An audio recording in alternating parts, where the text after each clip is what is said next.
parallel with Machiavelli, not simply his manner of writing, but his art of thinking, which brings to a flashpoint the fusion of poetry and politics. Only one of these talks was not broadcast on the France Inter network during the summer of 2016. The fifth focused on Machiavelli's reading of Lucretius's De Natura Rerum, a dangerous and deviant book that makes the world jump its rails and come off its hinges. The plan was to air the episode on Friday, July 15th, but it was swallowed up by the sorrow, anger, and numbness that followed the terrorist attack on the Promenade des Anglais in Nice on July 14th, France's national holiday, when 86 people were killed and more than 400 wounded. Although this book restores the text to its original place, there is still a gap left by the lasting stamp of fear. Is that why I have chosen to give prominence in the book's American edition to the politics of fear? Not solely. As I write this preface, I am remembering a dialogue that I had with the political scientist Corey Robin, the author of a major book in 2004, Fear, the History of a Political Idea. One day, he wrote, the war on terrorism will come to an end. All wars do. And when it does, we will find ourselves still living in fear, not of terrorism or radical Islam, but of the domestic rulers that fear has left behind. Our discussion, which led to the publication in 2015 of L'exercice de la peur, usage politique d'une émotion, spreading fear, the political uses of an emotion, asked whether the American way of fear might be exported around the world.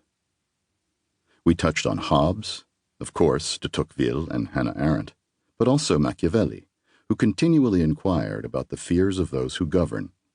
What makes them truly afraid?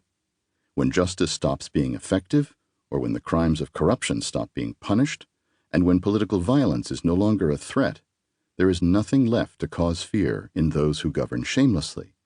That is, buoyed by a mood they aren't in control of, and that no one is on hand to countervail.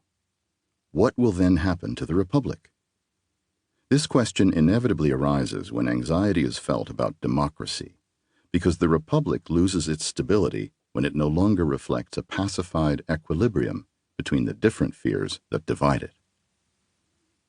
In 1975, J.G.A. Pocock defined that loss of equilibrium as the Machiavellian moment, when there is daylight between a republic and its values.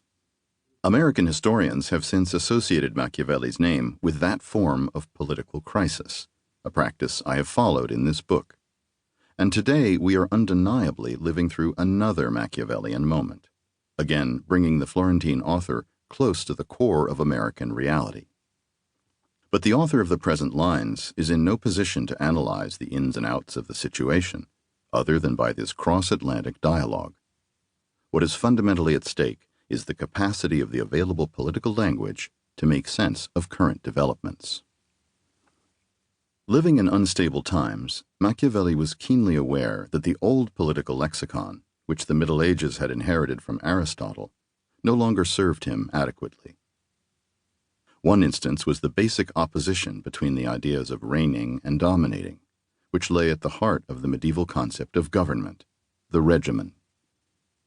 By describing the exercise of power as a skilled technique of domination, Machiavelli showed that the old political language, founded on key distinctions, was out of date.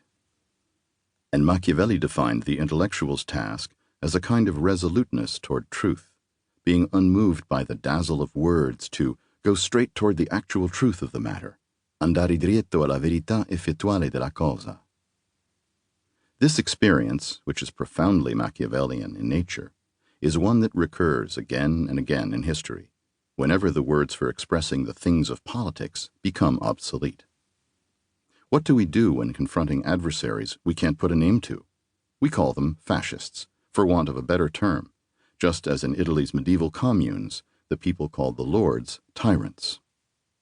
We intend to confound them, to abash and bring them down, when we should, in fact, be examining what they say closely for its fascist potential.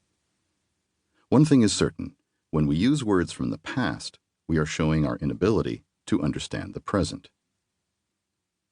Since the summer of 2016,